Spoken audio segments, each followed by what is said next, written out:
That is a very important takeaway in terms of what Donald Trump now sees as the future of closing in and ending the conflict between Russia and Ukraine. Going into this summit, there was hard posturing from Trump's side, where he said that if Russia doesn't agree, there'll be very hard consequences. Devastating consequences was the kind of messaging that Donald Trump gave to Russia ahead of that meeting. But there's been a complete change of stance after over 2.5 hours when the two leaders spoke at length, the longest they have face-to-face. There's been a complete change in tack, with now Donald Trump saying that Ukraine will have to then identify and close that deal. Now, the other big story, the other big takeaway of this is that he has delayed the sanctions that he spoke about earlier. Even going into this meeting, he had said that there will be devastating secondary sanctions that could be imposed on Russia if they don't accept what would be Donald Trump's peace formula for the Russia-Ukraine conflict. That hasn't happened. Far from it. There was no mention of sanctions. There was only mention of bonhomie, and there was display of handshakes and warm gestures. No threatening sanctions being spoken about. Now, what does that mean? How does that add up going forward? And also, most importantly, the impact this is likely to have in terms of India. Those are questions that we will continue to decode for you viewers and try and get answers to, because this impacts New Delhi simply because of the very irrational, irresponsible measures taken by the Trump administration to single out India, even as it is not the largest importer of Russian oil. But there's relief coming in from Russia, for Russia right now, with no sanctions being imposed. Let's also now get in our guest joining us on the broadcast, Michael Feller, Kamran Bukhari, who will speak to us in terms of what this means, how things add up right now, and whether or not there will actually be a peace formula going forward, and what would that be if not swapping of territories, which is what Russia wants, which is what Ukraine will not allow, and something that EU and NATO allies have been resisting all along.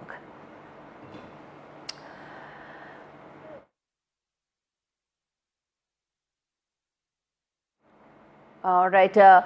Before we get in, Michael, as well as Kamran Bukhari, let's tell our viewers in terms of the 5 big takeaways that are there. The first and foremost takeaway of this summit today. First, the positive signs, but no deal. Now, this is something very important. As we've been talking about the body language, that's been extremely positive, but there's no deal on the table. Let's remember that. And in Donald Trump's words, if there is no deal, there isn't one to talk about. Let's move ahead and tell you the other big takeaway of this meeting. Second one, no word on a Zelensky meeting.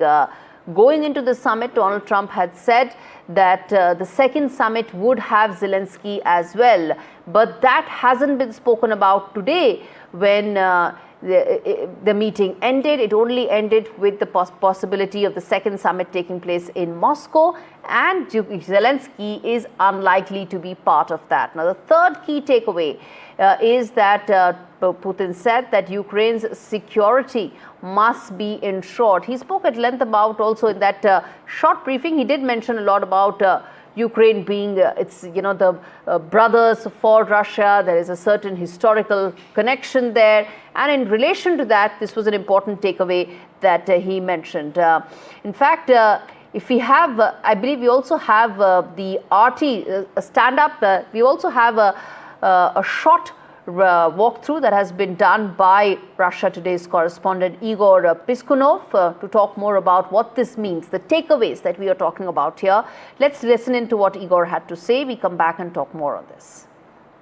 Well, I have to start by saying that it was quite an interesting culmination of this historic meeting between Vladimir Putin and Donald Trump here in Anchorage. A bit unexpected, because journalists were expecting to be given an opportunity to ask some questions, but the two presidents apparently decided just to refrain themselves with making statements without receiving any questions. But I think the general tone of that final news conference coincided with the general vibe of the entire meeting, and it's I think, about, I wouldn't call it friendship, perhaps that would be too early, but it's definitely about companionship, starting from how Vladimir Putin was greeted here. And we talked about this quite some time, but I still want to repeat it, that the show that the American side, the receiving side, really put on, involving the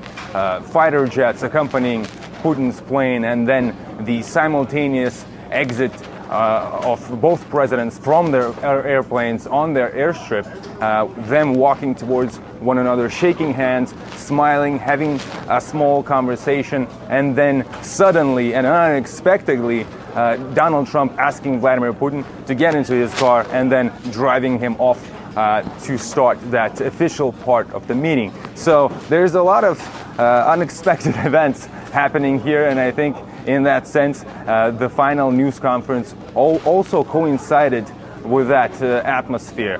But we know from both leaders that they obviously discussed bilateral relations, and Vladimir Putin started the news conference by calling Donald Trump his neighbor, and he said that is definitely a positive thing in this relationship. Donald Trump, it seemed, was quite optimistic about the meeting, and he was also saying that he wants to continue these contacts with Russia, and he said that it could happen very soon. In fact, Vladimir Putin ended his statement by inviting Donald Trump to Moscow, to which the American president had quite an interesting reaction.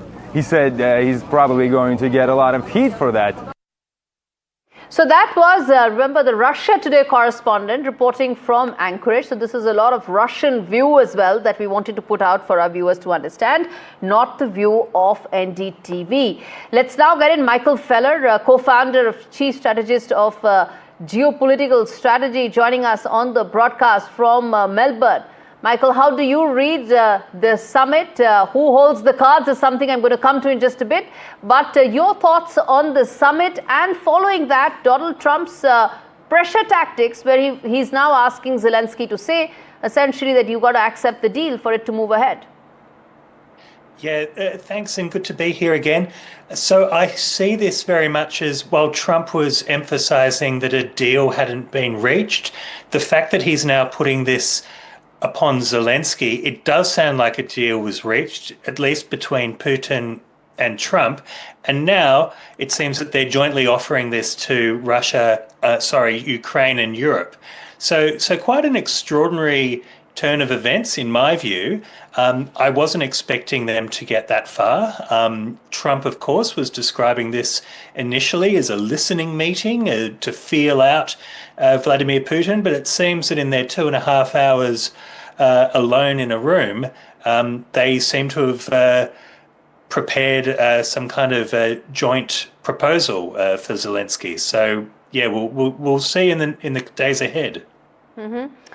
Days ahead, there seems to be, and also some reports indicate, Michael, that it was actually Russia's peace formula that came up on the table for discussions, or could be potentially the starting point. If that were so, if I'm saying, because we don't have a formal word on that, there are reports indicating that, if that were the case, that it was the Russian formula that was the starting point of negotiations, that itself gives Russia an upper hand in the conflict negotiations and resolution, doesn't it? Yes, it would be very worrying in Kiev and Brussels that Russia's formulation, which has been fairly consistent over the last year or so, essentially Crimea plus 4 oblasts in the east, plus NATO's exit from Ukraine, Ukraine's neutrality. That's not a good deal from Zelensky's perspective, I would think. And further, it would require Zelensky to hold a referendum for constitutional change to give up those territories, and presumably at the same time we would see a Ukrainian presidential election. So, yeah, I wouldn't be too happy if I were him. Indeed. Now, which also brings me to ask that the shockwaves that must have gone up in all European capitals after the possibility of the second summit being in Moscow, which also rules out any presence of Ukraine whatsoever, it potentially then means a continuation of the talks that happened between Russia and USA today, and that would continue going forward. And which would also mean that this is more about the bilateral relationship between the two countries than about conflict resolution. Yeah, I very much doubt there will be a meeting in Moscow, because Trump said it himself, he would get too much domestic heat for that. You know, what he calls the Russia hoax, or the claims of the Kremlin's electoral interference in 2016. Further, as you pointed out, Zelensky can't be expected to go to Moscow either. So whilst there may be future bilateral US-Russia summits, whether in Moscow or elsewhere, for the purposes of a Ukraine deal, I expect the next meeting, trilateral or otherwise, will have to be in a more neutral place, whether it's Alaska again, or whether it's back in the Middle East, where analysts initially thought such a meeting would be held. Indeed, it was expected to be in UAE originally, this summit. And let's get in Dr. Kamran Bukhari as well. He's joining us from Virginia, near Washington, D.C. He's the senior director at the New Lines Institute for Strategy and Policy, to talk more about what could be the venue of the next summit. But, before I get in, Dr. Bukhari, let's complete the loop here and complete the conversation, Michael, which is that if things were to go from here forward, which direction do you expect that to be? Do you think it's going to be around Ukraine being asked to get the territory swap going, finish the process of conflict resolution, because Trump is unlikely to bankroll any of Ukraine's military needs going forward? Well, unfortunately, and I say unfortunately because my biases are with Ukraine, but I think that Ukraine will lose. But the whole job of being a strategist is that you've got to keep your biases aside. But go ahead, yeah. Or at least declare them at the outset. But I do think that Ukraine will have to either accept a deal or see those territories lost in conflict. Russia in recent days has broken through the eastern lines near Pokrovsk, or north of Pokrovsk, which is the so-called fortress city in Ukraine's east. So right. I see that as inevitable, really. Michael, I've got someone who's got a bias in favor of Donald Trump as well for you on the broadcast. Let's get in Matt Klink to talk more about which way this is likely to end. He's joining us from California, a Republican strategist. Matt, now, since we've spoken in the last couple of hours, there's updates that have come in after the summit. The Donald Trump has spoken to an American network and has said that now it's up to the Ukrainian president, Zelensky, to accept the deal. What deal are we talking about? It's back to territory swaps, something that is a no-go for Ukraine, for Europe. You're assuming that that's the case. Again, I watched that interview, and Donald Trump was very coy about saying anything specific until he talks with President Zelensky. So I will add, I heard your conversation a minute ago. I can pretty much, the only thing I can guarantee is that if there is a next meeting, it will not be in Moscow. Mm-hmm. Okay, so we're not talking about the fact that Moscow may or may not be the case. That has its own set of caveats. But I want to focus on how this war is likely to end. There is a sense that there is some amount of pressure tactics being imposed or on Ukraine, on Zelensky, in the wake of what was a very cordial summit between Trump and Putin. Is that how you see it? It was a very, very friendly summit between both presidents. What I can tell you is that Donald Trump, as a businessman, always looks at leverage.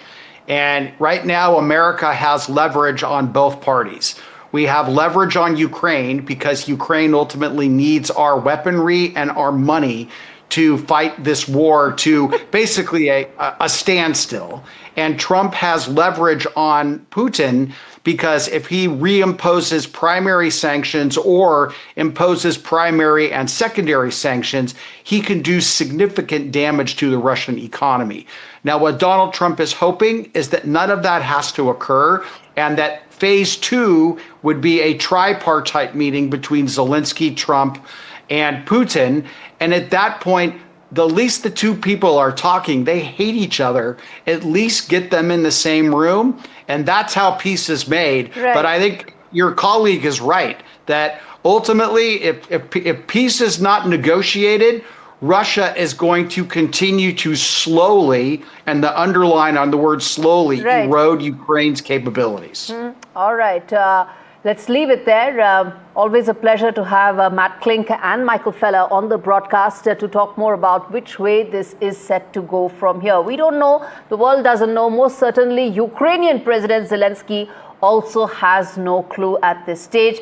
His country's fate was being decided without him being in the room. On that note, viewers, a quick break. We return with more stories and more updates on the other side of this broadcast. Stay with us.